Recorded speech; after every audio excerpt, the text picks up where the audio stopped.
Mengapa dalam Kristen ada berbagai macam jenis baptisan, padahal di Alkitab cuma ada baptisan selam?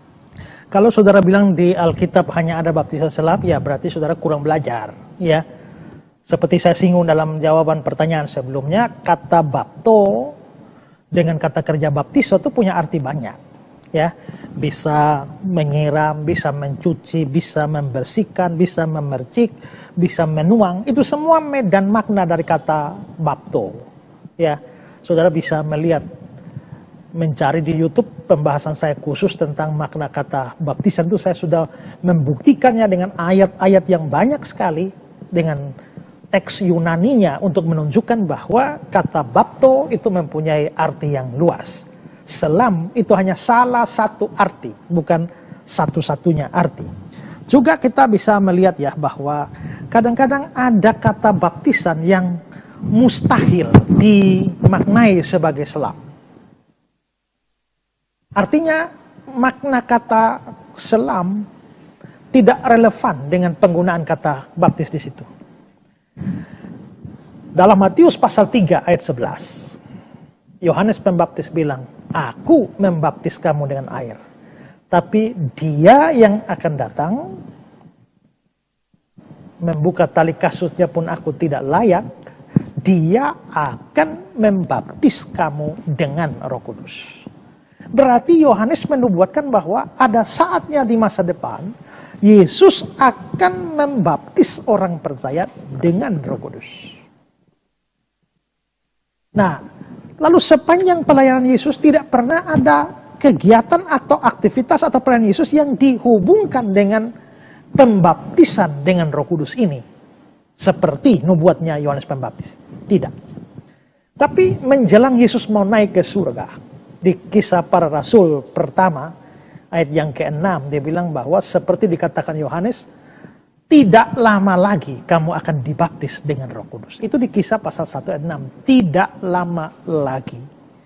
Nah, peristiwa yang ada hubungan dengan Roh Kudus yang dekat atau tidak lama setelah Kisah 1 ayat 6 adalah Kisah pasal 2, yaitu pada hari Pentakosta. Roh Kudus dicurahkan di atas murid-murid. Itulah baptisan dengan Roh Kudus. Itulah baptisan Roh Kudus.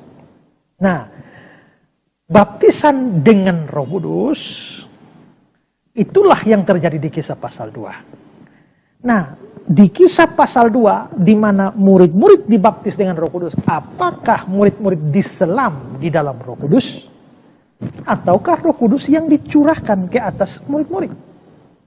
Ternyata kalau kita baca keterangan Kisah pasal 2, justru Roh Kudus yang dicurahkan ke atas mereka sehingga muncul nyala-nyala api di atas lidah-lidah api di atas kepala mereka.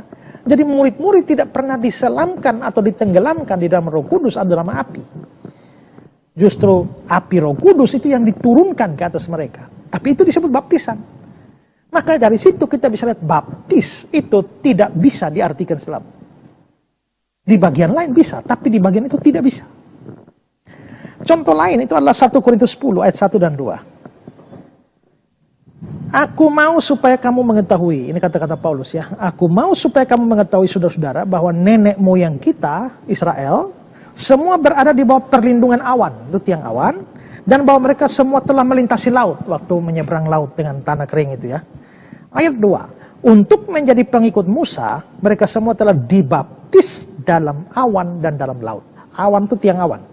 Laut itu melewati Laut Tebrau atau Laut Kolsum.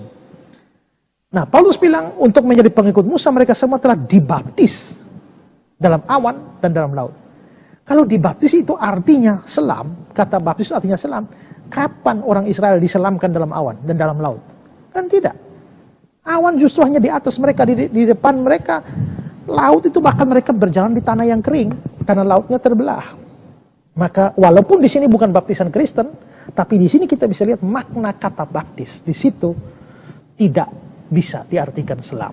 Karena itulah maka kesimpulan kita dari situ adalah bahwa selam itu hanya salah satu makna.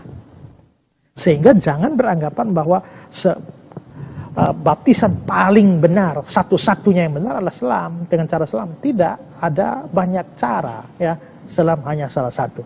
Yesus sendiri pun belum tentu dibaptis selam kok. Ya, Yesus kan dibaptis oleh Yohanes Pembaptis. Dan bagaimana Yohanes Pembaptis membaptis orang? Dia bilang, aku membaptis kamu dengan air. Dia yang akan datang akan membaptis kamu dengan Roh Kudus. Aku membaptis kamu dengan air. Bukan aku membaptis kamu dalam air. Berarti ciri Yohanes itu membaptis dengan air, bukan baptis dalam air. Nah, kalau Yesus dibaptis oleh Yohanes, ya tentu bisa ikut caranya Yohanes. Ya, dan cara Yohanes belum tentu cara selam, mungkin percik.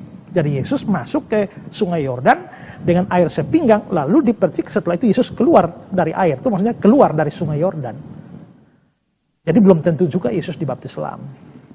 Ya.